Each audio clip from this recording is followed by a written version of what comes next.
What's up, everybody? Welcome to the Pick Six Podcast, CBS Sports Daily NFL Podcast. I'm Will Brinson. I'm your host. It is Wednesday, January 12th. That means two things. One, we're 24 hours away from John Breach turning 40 years old. And two, it's a Brady Quinn football show. Pew, pew, pew, pew, pew, pew, pew, pew, pew, pew. So Breach turns 40? Yeah, forget the next read you got. There's a lot of reading. Just real quick. Breach turns 40? On Thursday. Wow. Happy birthday, Breach. Happy birthday tomorrow. John Breach is never, I guess as an adult, has never seen the Bengals win a playoff game. I believe that's true. But more importantly, as an adult, he has gone to a Britney Spears concert by himself. That is true, which is the creepiest thing on the planet. Also, probably how Taken 5 would start, or Taken 6 would start, because Taken 4 would start from apparently my wife going to a yoga class in a room by herself and getting kidnapped. Well, I'm not weird. I'm not familiar with that sort of yoga. So like they've divided up. I mean, I imagine there's one instructor. She's doing yoga in that room. And there's like other mini rooms that are like, they're all watching the same instructor. How's this happen? I think it's so the setup is basically you can rent your own, you get your own little space. So you can rent a room or like you pay a monthly membership, right?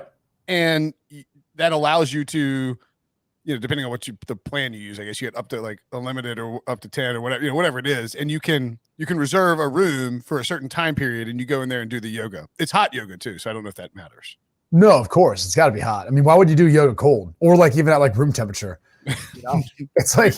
Neutral yoga, like cool. No, I'm just saying, like, I'm not trying. I do yoga. I do yoga once a week. It's what I'm just saying. You described this to me, and literally in my head, I was like, oh, I could picture like Liam Neeson's granddaughter doing yoga in this scenario. And then all of a sudden she gets taken, and next thing you know, boom, there's the beginning of like Taken 4 or 5 or whatever we're on now. Taken 4 came out in Taken 4 Retirement or President Rescue Mission. Wait, is this real? Probably. I mean, it had a strong following. I don't know that one did well in the box office, but I think this yoga version where he's a grandfather and he's got like a granddaughter that gets, big into yoga, but then gets abducted from there and then ends up going into this like underworld of the whole yoga society. I think that would be fascinating. It says that Taken 4 is going to come out on Netflix, but they don't have a release date. We're also, well, that's a big problem. I mean, I haven't seen Taken 2 or Taken 3. Do I need to rectify that? It's kind of like Taken 1. There's just a little bit different people, and then they're probably in a different setting, but it's pretty much the same plot. Right. Somebody gets kidnapped, and Liam Neeson has to go. And Liam Neeson's like badass talking in a voice, like that. I have a very specific skill set designed. You have made a very bad mistake. Yeah. Can you imagine the yoga guy talking trash back though? He's like, oh, I've got a special set of skills too. I'm very limber. Yeah. It's a hot room, so I can do frozen yoga. So that's frozen yogurt. I can do all these different poses and you can't because I'm limber like that. The Cincinnati Bengals, by the way, last one. Okay. So their last. Hey, yes. Not a hot take. Cincinnati has the easiest path to the Super Bowl in the AFC. Okay. Oh, let's dive right in on that. Happy birthday, Breach. Look at Brady Quinn's lob. I mean, true or false? I'm trying to do the math on. So who do they play in the wild card round? Raiders. The best matchup in the first. And then the whole thing is you want to avoid, KC or Buffalo. Like those are the best. Then those two have to square off and play in the wild card round. Yeah. So, you want to avoid. Wait, they would play in the divisional round. Divisional round. They'll have to play in the divisional round. If everyone wins who we think is going to win. Right. Well, it'd be Cincinnati versus Tennessee in Nashville, but still, like you want to be able to avoid both cases. So if Buffalo and KC both win, they play each other in the divisional round. Cincinnati plays Tennessee. Correct. So Cincinnati, in theory, if the chalk holds, would only have to play one of KC and Buffalo. Yeah, that's a hot take. I mean, it's a good take. Look, forget seeding for a second. If you and I were looking at, who's going to come out of the AFC, we'd still say KC and Buffalo, right? I mean, am I crazy in saying that? The winner of KC and Buffalo. Okay. And then the problem is they have to play each other in the divisional round if they both, advance in the wild card round. And I just think then the other problem for them is if they're not playing in the divisional round, it means that they lost. So Right. So that's even worse. Right. But for the sake of Cincinnati, for the sake of the Cincinnati argument, is you literally could avoid potentially both if they both don't make it, or one of the two, which is huge for you, I think, moving forward, trying to get the Super Bowl. Well, that may be why, Brady. By the way, should point out this weekend, NFL Super Wildcard Weekend is on CBS, featuring 2 can't-miss games. We mentioned the Bills, of course. Saturday night at 8:15 Eastern, the Patriots and Bills renew their rivalry in primetime. Then on Sunday at 4:30 Eastern, 2 legendary teams take the center stage when Jimmy G and the 49ers clash with Dak and the Cowboys. Super Wildcard Weekend, Saturday night and Sunday afternoon on CBS. It's always weird having to think, I'm like, oh, this is a serious, big CBS read. I should probably do this in a straightforward announcer voice. Only on CBS. Taken 7. Only on Jim? Tony? I don't know, Jim. Oh, what are they going to do here, Jim? I do appreciate that. A guy who's getting paid, 17, 18 million is asking the play-by-play what he thinks is going to happen. No, Teddy Roto. No, he's just like, I don't know, Jim. Yeah. Or just not having any response. It's quite the contrary to what you hear on every other network. But hey now. Hey, I'm just saying. Now. Look, you can talk about Bildos all you want, but there, if you know Tony Romo, I'm just throwing that out there. Like, look, you watch all these games, you hear different commentary. You're going, wait a second. I'll tell you this. I like to uplift commentary. I will say this. I think Greg Olson has been a revelation as a commentator this year. He's good. I mean, there's a reason why Fox put him in the spot he's in. Yeah. And by the way, the combination of him and Burkhardt is great. Burkhardt's awesome, man. 2 Jersey guys. Honestly, when I watch their games, I really do feel like I'm in an IROC Camaro, like a la like the late 1980s. We've got like cut off like a jean like jacket on, listening to like, I don't know, REO Speedwagon or something. Just driving down the boulevard. Yeah, go get on my own. That's not. That's what I picture Burkhardt and Olsen doing while calling a game. Okay. That's Whitesnake, of course. Yeah, I was way off, but yeah. No. I threw out here. I go get on my own. You threw out REO Speedwagon. Speedwagon's a little more 80s than 90s, I think. Yeah, I said 80s. Whitesnake. That's what I said 80s. So was Whitesnake. Poison. 80s. Pick your 80s rock band. They blasted Whitesnake when we walked out of our final chapel at boarding school. It's like, here go get 'em. It's like sort of a kind of a bit, but also kind of cool. That's late 90s. That was badass. I was just saying, if you're a kid, but like the teachers are probably like secretly like, yeah, this is awesome. Yeah, that's what I'm talking about. All right. Yeah, get your ass out of here. Yeah, here you go. Norman Spanish teacher's like, get gone, losers. Yeah. I go, he's firing up his Camaro too. Now, what is this show every week? It's the best. So, to the point about the Bengals, they would have been my first pick if we're looking at Super Bowl futures. The favorite to the Packers at plus 380, Chiefs plus 475, Bills plus 7.5 to 1 for Buffalo. Interesting. 8 to 1 for Tennessee, 8 to 1 for Tampa Bay, 9 to 1 for the Rams, 12 to 1 for the Cowboys, 18 to 1 for the Bengals, 20 for the Pats, 22 for the Cardinals, 25 for the Niners, 40 for the Raiders, 60 for the Eagles and Steelers to win the Super Bowl. When we did a show, we did a CBS HQ show last week, looking at the same odds, similar odds. I thought Bengals at 20 to 1 stood out to me. Still stands out at 18 to 1. 100%. I mean, because you at least feel like they've got the easiest path in the AFC to get there.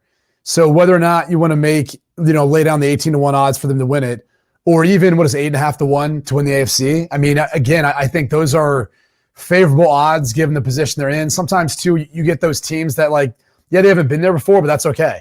Like sometimes it's good to not know what you don't know. You go in there and you play loose, you play free. You're not like the earlier Cincinnati Bengals, the Andy Dalton, where it was like every play matters because we're trying to just win one of these things. Like there was just always something, and you could feel so much tension about it. And so you go in there, you play loose, play free. I look at the rest of the AFC, by the way, and again, it's no disrespect to the Titans. They're obviously the number 1 overall seed, but they're not the favorite to win the AFC. It's the Chiefs and the Bills first ahead of them. And I think it's because Derrick Henry's a question mark. Okay, so he comes back and plays in the divisional round. What does that look like? How healthy is he? What's his workload? Do you think the defense can really stop in this hypothetical Cincinnati's passing attack or running the football for that matter? Like, I don't think they can match up. And then I think you look at, the other thing about Tennessee is their passing game. Like, Julio Jones really hasn't provided much of a factor. AJ Brown has, but we've seen them too not put as much pressure on Tannehill in the playoffs. And so if he gets in there, can he deliver? Can he match, what you're probably going to see from Cincinnati and the way they sling the football around? I just think those are big question marks, for everyone else with the exception of the Bengals. And so I think they're the most easiest path, great odds if you're looking to land money on one of these teams. Agreed completely. Fun fact for you. The Bengals playoff drought. Do you know the last time when their last win? Boomer Esiason. What's that? Boomer Esiason. Yeah. Their last win in the playoffs was a wild card victory, 41-14 over the Houston Oilers. Yep. The next game they lost, and that began their lengthy playoff drought. Here's the fun fact, though. It was January of 1991. They lost 10-20 to the Raiders. And they lost on John Breach's 9th birthday. Wow. Yeah, and so like Breach has basically had 30 years of it's not really 31. Yeah, 31. But I mean, like, they didn't go back to the playoffs for 15 years. So they finally get back in 2005, 2009, 11, 12, 13, 14, 15. Good Lord, that's so painful. So a pretty huge game for the Bengals. But I do agree with you that I don't think this gets treated as, oh, the ghost of Andy Dalton is haunting us. I think it gets treated as Joe Burrow is a bad AMFer, and he's going to go out there and like light up the Raiders in what is really ugly weather. Supposedly it's going to be like 37, 35, snow on the ground. You know who doesn't play well in cold weather? Are you going to say Derek Carr? I mean, statistically, he does not play that well in cold weather. Yeah. Yes. Hey, you know where Joe Burrow's from? Ohio. Yeah. Grew up playing it, man. Oh, do you buy into that? Like, you buy into that, sure. right? Yeah, like it was easier for you to play in cold weather because you grew up in it, right? Dude, I think most of my wins were actually like 40 below 40 or 40 and below, like literally. Which I don't know how much of a correlation there is to that. I mean, honestly, like it wasn't like you think about that sort of thing, but it's like you do, I think, adapt to it a lot easier throwing a football, understanding what it's like to throw a football. I mean, hell, I remember playing basketball in the wintertime outside, and understanding how to do things when your hands are numb and you're cold and there's wind and there's all these other things. So yeah, I definitely think it plays an advantage to guys who have experienced that, grew up in it, and have dealt with it. Because they walk outside and it's nothing different for them. You get other guys, and I'd played with other guys who were quarterbacks where when it got windy and they came from a nice area, California or somewhere like that, where it's not windy very often, they struggled. Like they struggled to understand how to play the wind, how to, almost like a golf shot at times with the way you're shaping some of your throws. I'm trying to find the freaking. They've been so hard to do the stat filters that I can't find the weather filter. But yeah, I mean, I do think that. I mean, I think it matters. I mean, I think it matters. When you look at like Derek Carr coming from cold weather, is he? I mean, coming from warm weather his entire life? Went to Fresno. Plays for the Raiders. I mean, now. I mean, yeah. It definitely matters. I mean, it all matters, obviously. And that stadium too, there's a bit of wind, the way it whips through and all that. So it's not even just the obviously passing game; it's gonna be a kicking game too. So just going back to the initial sentiment though, if you're looking at one of the teams in the AFC, I think Cincinnati's that team that it's worth the value. Outside of that, again, it's hard to. All right. So in 2020, I'd have to look up. This is remember they beat the Browns. It was that windy, cold game. Raiders win in Cleveland. It was in that stretch where there was a bunch of like wind, like Baker. It was the 2020 season. Carr had been just 1 of 10, averaging 204 yards per game passing with 9 touchdowns and 11 interceptions in games where the temperature was 45 degrees or colder at kickoff. I think he has won his last 2 of those, so he's now like 3 and 10. But that's still not, still not ideal. Like it's a guy who, he's going to have to get some help from his defense. And if the Bengals come out slinging, they could advance. And like you said, if the Bengals win, they're not guaranteed to play. They could potentially play either Kansas City or Buffalo if one of Kansas City or Buffalo loses. Correct. But in that scenario, no. Well, yeah, because they would end up paying, and that's again. But we're assuming all favorites win moving forward, right? As far as but I'm saying, to your point about the easiest path, if there is an upset, then like the Bengals is the 4 seed. Let's say that the Patriots beat the Bills and the Chiefs beat the Steelers. The Patriots would play the Titans and the Bengals would play the Chiefs. But in that scenario, you still only have to play one of the Bills and the Chiefs. It's just whether you get them in the divisional round or in the championship game if you're the Bengals and you hope to advance. And then you would get the Titans or the Patriots in the championship game if you beat. So yeah, I mean, I think that's probably where it's consensus, just the best value on the board at 18-1. I'm going to take some of that. Best value, I would say best path to a Super Bowl in the AFC picture as we sit right now. So by the way, side note,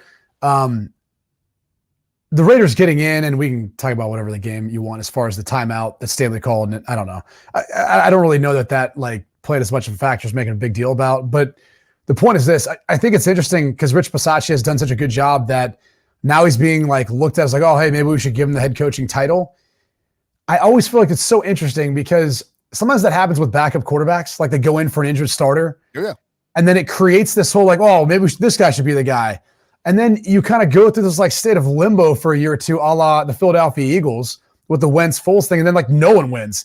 And the next thing you know, like everyone's gone. Like Peterson's gone, Wentz is gone, Foles is gone. Like I always think it's interesting when you find someone who does a good job, who like Rich Bisaccia has.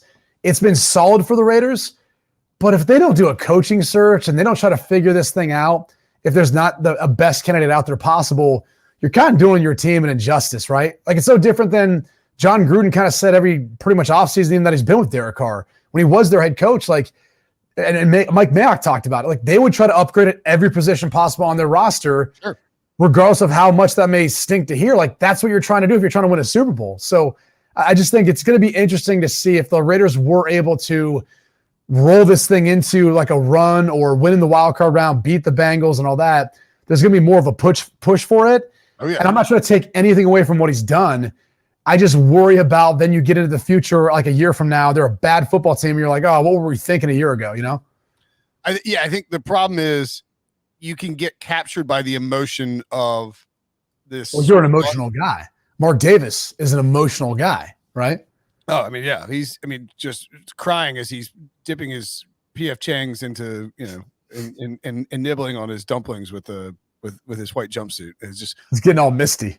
Yeah. I'll never forget just seeing him. He's just sitting there at the Super Bowl 50 in San Francisco. No, okay, in Arizona. Tell me this one. He's always there. He's always around. He's hard to miss. He's driving a conversion van and wearing a white jumpsuit. Like he's like. Okay. Do you remember in San Francisco Super Bowl 50? He was like in the lobby eating a pizza, and I'm pretty sure he gave Pete a piece of pizza. Pete went over there. Was like, "Hey, Mark," and he's like, "Hey, you want a slice of Zob, Pete?" Yeah. And he's like, "Sure." Super Bowl 49 in Arizona, we saw him. He was like in the back of the restaurant, and he was just sitting there, like leaned back, very casually in this white jumper. Just like, and just zero concern for taking French fries, dipping them in ketchup, and like carrying them to his mouth. Over, like if I'm in a white jumpsuit, you're worried about everything. If I'm in a white shirt, I am like leaning way over and like making sure there's no possible path for ketchup to land on my shirt. Mark Davis, no care in the world. I remember one time on Easter, we went to a nice restaurant for brunch. And I had on a pair of they were like white or light cream, whatever pants. And they gave me a napkin. And so I put on my lap, and it wasn't like a black napkin. It was like a white napkin. And the entire meal, I thought I was wiping my hands on the napkin, and I was wiping them on my pants. So I had like all these like ketchup stains, like random stains, like all over my pants. I was like, geez. Like I didn't even try to dry clean. I think I just threw them out. Yeah, you just got to get rid of it. Yeah. So are there any bad bets or the Steelers are a bad bet? There's a point in time where I wonder if like the fourth and 8 when they had the conversion. Ryan Wilson wanted the Steelers to not make the playoffs so they could just go out. It's like, hey, you know what? We got screwed by the tie, but Big Ben beat the Browns, beat the Ravens, walks away. We don't have to see him fall flat on a high note. Like that ball, though, the way it came out of his hand, I was like, oh, God, it's not going to get there. And it was like slowly in the air. And I was like, oh. And I'm sitting there thinking to myself, I mean, jokingly, I'm speaking tongue in cheek. Like if he was wondering if he wanted Boswell to miss the kick, he's like, oh, thank God. Let's just move on, man. Let's just get this thing over with. Like, I see him now. He looks tired. He's just out there. He looks tired, man. Like he's putting everything in every throw, and it's just like, oh man, he looks like a bag of sand out there. I mean, I guess the off-season workout diet thing just went to the wayside, huh? Yeah, right. Remember that freaking. And by the way, it's like it's hard for defensive backs to judge his ball's so slow that they can't, like, the defensive backs are having a hard time getting to it. I mean, some of these balls he throws too are like, he had that little short out route he was trying to throw. And it's like the ball skidded 3 times and went out of bounds. Yeah. It was like going from Randy Johnson to Greg Maddux. You know, it's like guys topping out in the high 90s, lefty, all of a sudden like throwing behind your head. Next thing you know, Greg Maddux comes in. It's like, oh, Greg Maddux without the accuracy. Like it's like going from Randy Johnson to Mike Maddux. I'm curious to see how much gas he has left in the tank. I mean, I'm curious to see that. Do you like the Chiefs minus 12.5, I guess then? Oh, yeah, I do. How come? I just feel like Big Ben. I have a hard time thinking their offense will be able to keep pace. I don't think Kansas City is going to struggle that much to be able to put up some points on the Steelers defense. So yeah, I feel like it's playoff time. Like this is when the Chiefs start to kind of turn things on, and I think they're going to start to maybe do that here. I kind of like the 49ers as decent value at 25-1. Oh, going to the NFC now. Okay. Yeah. We can Super Bowl or conference. Obviously, Super Bowl. Conference is 12-1. Super Bowl is 25-1. I mean, it's a long shot, but they've been there, and I think it's like they got some things working together at the right time. I don't know. For Super Bowl, I don't really like any of the like long shots. I just don't think there's really that great of a chance. I mean, it'd be one thing if Hopkins was coming back for the Cardinals, because Watt will be back. I do think that would help their defense out. But maybe they get on a run, and it's like almost better they're playing on the road because how good they've been on the road this year. So it's like they have no problem just going on the road to get to the Super Bowl. So the 49ers path would be at Dallas, obviously this weekend, Sunday, 4:30 p.m. on CBS and on Nickelodeon. Mike McCarthy, slime time, baby. That's right. Let's get randy. It's an Austin Powers joke. You remember the Austin Powers thing? I remember it. I remember him saying it. I just thought it was an awkward time. Mojo Monday. Nickelodeon with that, it's kind of odd. Yeah, that's terrible. But if they win that game, presumably, if the Buccaneers win against the Eagles as 8.5-point favorites with Tom Brady on their side, then San Francisco would go to Green Bay to play the Packers off a bye. They do have a pretty good history against the Packers, although I think they lost their last matchup. But Kyle Shanahan has largely dominated Matt his old. He just kind of dominates his like former assistant buddies, right? He really does. Like he does, man. He like knows what he's doing. If you look at it, like, that's a thing. I've used that in betting for the last 2 or 3 years, and it worked out well for you then. Yeah, because he takes care of McVay, he takes care of LaFleur. Sometimes they get him, but and then they would have to go at Tampa Bay, presumably, or at the Rams, or host. Or no, they would be at Arizona, at LA, or at Tampa Bay. That's a pretty tough 3-game stretch. Yeah. That's like I said, like I don't really like any of the long shots as far as to win Super Bowl. I think as far as to win the conference, like, all right, now I'm looking at the 49ers at 12-1. I say, yeah, I like that a little bit better. Or even the Cowboys at 6-1. But outside of that, I don't know. I don't feel overly confident. What's the Niners Packers line? I'd have to look minus 5. No, it's not a thing yet. I'm saying, like, if the Niners beat the Cowboys, Packers minus 6. It's in Green Bay. Yeah, maybe 6.5. Okay. I think that's about right. Okay. I'm trying to do the math on a money line parlay, and I can't really find it. Well, I'm trying to see if, like, it's better just to bet the parlay. Well, no. So you could bet if you, like, instead of 25-1 for the Niners to win the Super Bowl, you could bet their money line now. Like, they're going to be underdogs in every single game. Right. So you could just bet them each week and just roll over the winnings into a part, like into and just like, let's say you bet you bet their money line, you do it as an open bet. So you have 49ers money line. Let's say you put $100 on it. Yeah. 49ers money line, and you leave it open, and then you add with 3 other games. You just keep adding the game that they win. It would probably be better than 25-1. So I would think about simply doing that. I think maybe. Anyway, that's the. You just lost my attention with all that. There's just so much betting info and like all this future crap I don't really care about. Let's do a little game we had planned for this. Okay. We're gonna do some headlines. I'm gonna read headlines. Yeah.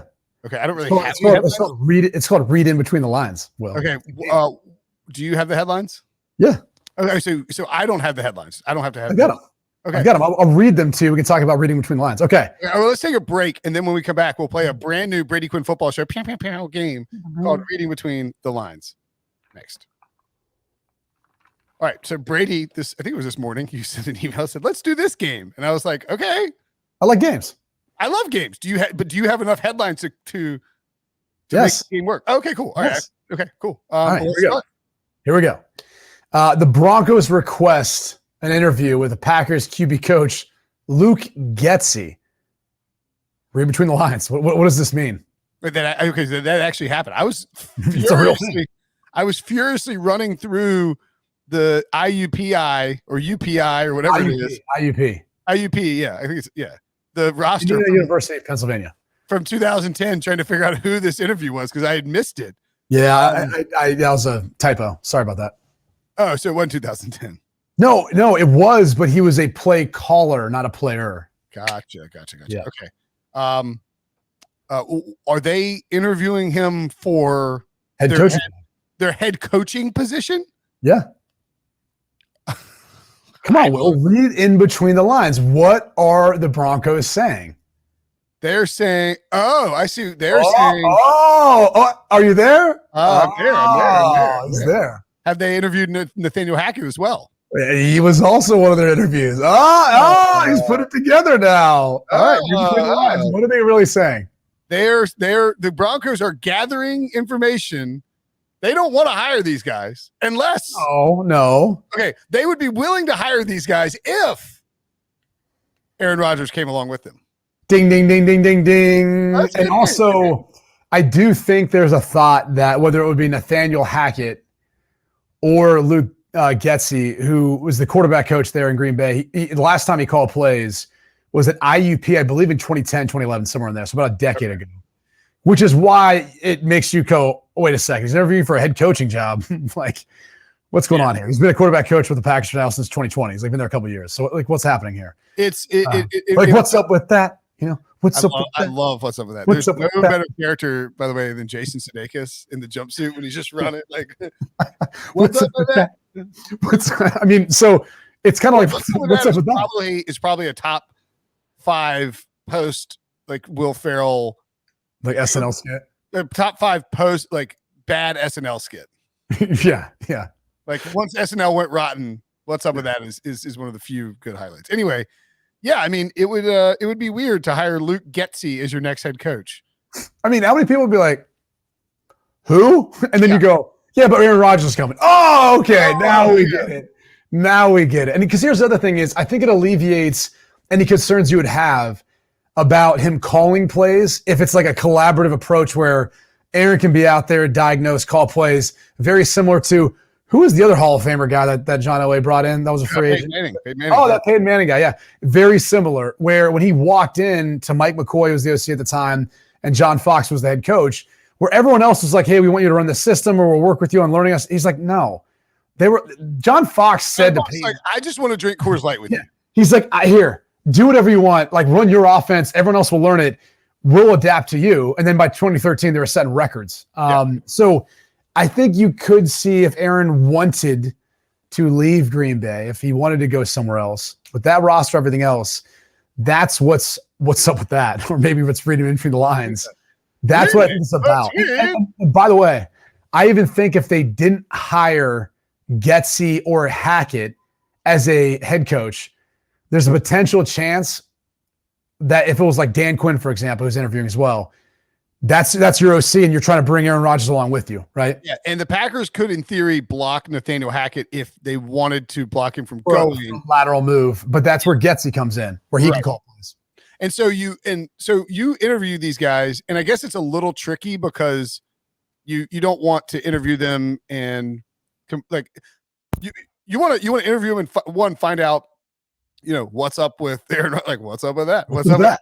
What's up with that? What is Aaron Rod? You ask him like, hey, what's the vibe in the building? With Rodgers, next year. The building. What's the vibe in the quarterback room? He's with them every day. Like he's gonna get a sense of all of them. That's what I mean. Yeah, I mean they'll. I get the sense. What's the toe look like? How's his toe doing? He looks at it every day. He's probably sitting there in the meeting room with the old cowboy looking back, big old whippy him, and he's like, "Hey, how's that toe doing? All right, okay." That's usually how it works. Hackett, the big old cowboy. No, Getsy. Getsy's a cowboy. They both look kind of neat. No. A cowboy is the remote you hold that helps I thought you were walk calling the him plays back and forth. No, Jesus. The cowboy is like your remote. So sometimes you'll see like Herb Street holds it. A few other animals will have it. Yeah. Why would I know it's called the cowboy? You always have a big dippy, back there, film thing. And you're going back and forth through the film. Okay. All right. One of those deals. Yeah. I got you. Yeah, I've had dips in. I got it. Big old hog's leg. Yeah. Oh yeah. I is it a hog leg? Yeah. It's called a horseshoe. You can call both. Okay. Hog leg. You're a hog leg like that. I always like chew better than dip. Were you a red man? Oh yeah. There you go. Get a lot more spit. Don't have to worry. You gotta be out in the outdoors. There you can spit everywhere you want. Yeah. And the dip, and it's the fine cut, and it's just going everywhere. It never held in my lips. I'm always just swallowing it. You get nauseous. Ugh. Anyway, big gigantic leaves to chew on. Correct. What's our next? Okay, here's one for you. Okay. Browns general manager Andrew Berry says the Browns have no qualm about proceeding with Mayfield without commitment beyond next season, and he also says that there's not going to be an issue between Mayfield and Stefanski. Okay. Oh, by the way, how'd you get these Donata? Good job. That's fantastic. Well, watch on YouTube. Yes. Okay. Oh, I thought he came up with it, and you. Don't worry. I came up with it. Nada came up with some of the headlines. We're collaborating here. Yeah, it's a group teamwork. Teamwork makes the dream work. Good teamwork. That says to me, we have no interest in giving Baker Mayfield a contract this offseason. And we will not be giving him a contract. He is under contract for 1 year. And if somebody offers us anything decent for a trade, we'll roll with Case Keenum, and we don't have a problem with it. Is that accurate? Yeah, I think if you have to address it as a general manager, you probably already have like a problem, right? And that's a light way of saying don't ask for a deal, Baker. Well, I don't know if it's that. I think maybe it's don't even ask for a trade because that came out, right? And then Baker refuted it. But I was led to believe more that maybe there's smoke, there's fire, and he was upset that it got out either from the Brown side or something that was told. The trade part or the Stefanski relationship? The trade part. Because that was where he went after a local media member, which is weird because she's always had the inside scoop on Baker. Like, she's the one that's broke a lot of stuff. Even early this season with all the injuries, she was one of the first to be like out in front saying, hey, he's dealing with a lot right now, ankle and knee, ribs, all that stuff, and shoulder. Like, she was the one that put that out there. And so now it's weird that he's like biting back at her. And it was almost like a reaction to either this was told to you in confidence, you shouldn't let it out of the bag, or someone in the Browns told it, and then it was too good not to report, and now he's upset with someone in Cleveland for. I think it's that, because if you read between the lines in Mary Kay's article, it's the way it's phrased. The trade, it's like the Browns believe Baker could ask for a trade. It's not Baker wants a trade. Right. So I think it's probably the Browns know that he might consider a trade. They are trying to squash the trade because they don't have any interest in that. Right. And then there was a local Denver radio station, I think, the Fan maybe. Is there a fan? Is there the Fan? I think there's a fan affiliate there. Yeah. Yeah. Okay. And there was a guy on there saying like he's heard that Baker wants to come to Denver. Dude, that's the most attractive vacancy for a head coach or if you're a quarterback. I mean, literally, like they have a defense, they have a running game, they've got everyone to throw to. And this is where it comes down to like the ownership is an issue, but there's rumors it might be Peyton, MF, and Manning take into the team. Right. That could solve itself. You know, you still have Elway there, Joe Ellis, who's been a part of the organization for a long time, helping take care of things. But what everyone's going to say on the outside, this is what players don't think about because we're wired differently. Everyone on the outside is going to say, well, yeah, but you have to play Patrick Mahomes twice a year and Justin Herbert twice a year and Derek Carr twice a year. A quarterback in the NFL doesn't give AF because he's looking at it saying, I'm better than them. Give me that situation. I'll show you that I'll beat them. Right. That's how every quarterback thinks. And so whether it's Aaron Rodgers or Russell Wilson or Deshaun Watson or Baker Mayfield, Geno Smith, and Kirk Cousins, but they all feel that way, think that way. And there's nothing wrong with that. But I'm just telling you right now, that's the most attractive position for a quarterback or for a head coach vacancy, in my opinion. That's a good point. Who was it? It was D. Milner, the old cornerback of the Jets, out of Alabama. First, but he came out. He once said, he's like, I'm the best cornerback in football. And it was like, that's the stupidest thing I've ever heard anyone say. But I guess you have to believe that. You have to believe that, especially as a cornerback on an island. Yeah. I mean, think about it. It's no different than a tackle. Like, what do we like? We literally do a segment every week in our picks. Spinning top. Pete picks out a spinning top and a guy who played poorly. And it's like, dude, you pick out 5 plays where he messed up or made some mistakes. And then there's the other 65 plays where he actually played well. But that's all we point out. Like, that's the reality of playing football in this day and age. It's no different than a cornerback. Like, you're out there on an island the entire game. You could cover the guy for every single play besides one. You get burnt for a touchdown, happens to be to win the game. Now you look like the clown, like right? The young Bama cornerback who said, no, I am tackling you, bro. Yeah. Kool-Aid. Yeah, he said, no, I don't think so. You're not going to do all right, we got two more headlines. Two more headlines. We got to read between the lines. The Carolina Panthers fire 3 assistants, but they keep head coach Matt Rhule. Read between the lines there, Will. Well, it's actually the 4th assistant they fired this year. The read between the lines is Matt Rhule. You have 1 year to not screw up, and if you suck again next year, you're getting fired as well. Yeah. That's now. And by the way, the other headline was Panther report : Panther Matt Rhule told to go hire quote rock star OC. It's like you already tried that. It didn't work. Oh, okay. Yeah. I was just saying, didn't you hire that young bright offensive mind, Joe Brady, that wasn't matched?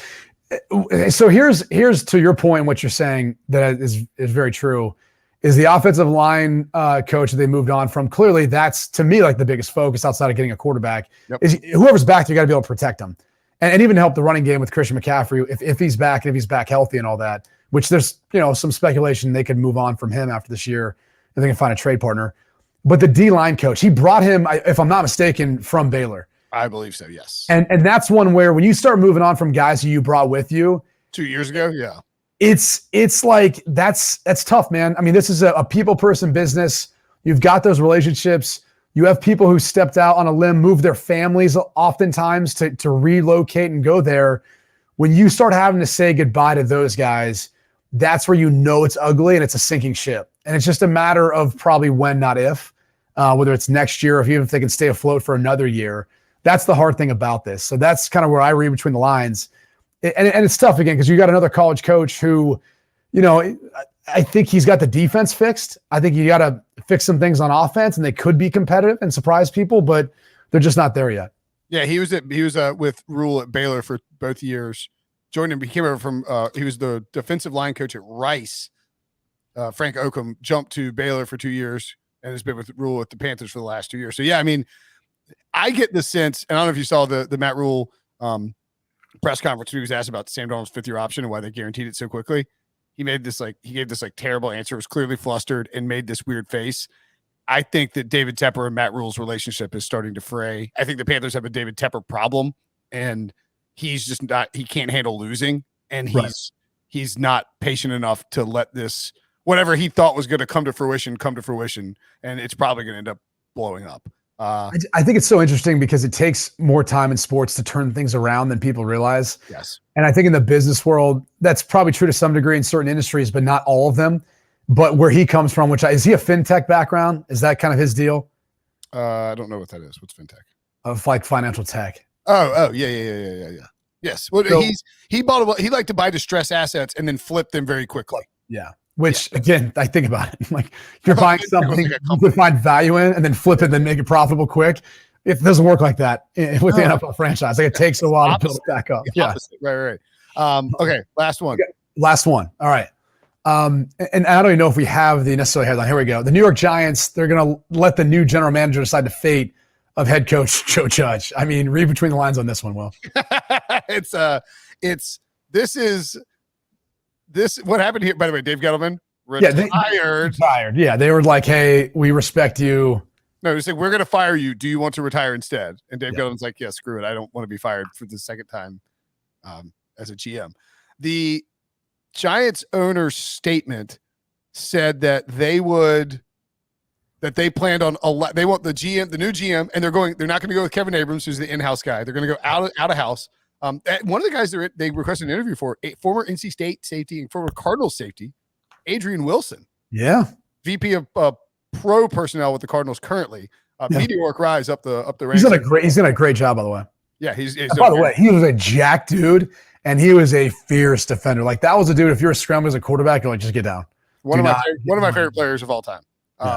He's from High Point, actually, just like me. But I saw him at the combine one year. I was like, yeah, I'm from High Point. I thought you were from Rock Hill. Were you from High Point? That's where you're from? Yeah. Not Rock Hill? No.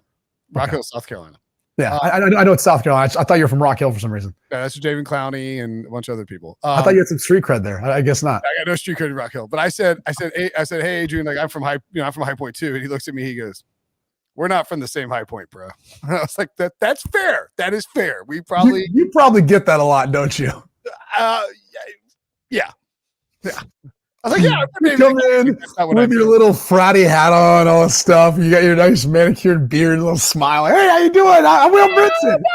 Hey, how you doing, man? Nice to meet you. I'm from High Point too. He's like, no, bro, we ain't from the same High Point. Yeah, he's like, we ain't from the same High Point. It's like that is a fair statement, my friend. He's a great dude, awesome football player, and doing a very good job in player personnel. Anyway, I think that the Giants are embarrassed by the fact that they've had to fire everybody so many times over the last like 5 years, and that they've morphed into the Jets since their last Super Bowl win, essentially. And they don't want to fire Joe Judge because it's embarrassing to fire people. That's why they retired Dave Gettleman. As far as Joe Judge goes, though, I think they want to open up the pool of candidates and not restrict it to people who would just work with Joe Judge, because that's like 5 people. Well, there's a lot to that. First off, I think in general, if you are afraid of how people will view you because you're basically admitting a mistake, that's what happens, right? If you're an owner and you've got to fire people, like you're admitting that it didn't work out. And if you're a part of that hiring process, you made a mistake. Yep. And if you have a problem with that, I mean, that's a you problem. I mean, I think like Jimmy Haslam took so much flack for a period of time of all the misses. Yep. But then I think we'd agree he got it right with Kevin Stefanski. Yes. Like Cleveland's in a much better position now. And so for everything they went through, they're still at a point now where it's like, if you're a quarterback too, and like if Baker wants to leave, okay, but like that's an attractive roster where you could win some football games. Yep. Ben's leaving. Pittsburgh has to figure things out. Maybe Baltimore's hit their ceiling. Outside of the Bengals and Joe Burrow, it's like, I mean, that's your biggest competition right now. So, you know, I think you look at the ability to admit a mistake and then solve it and move forward.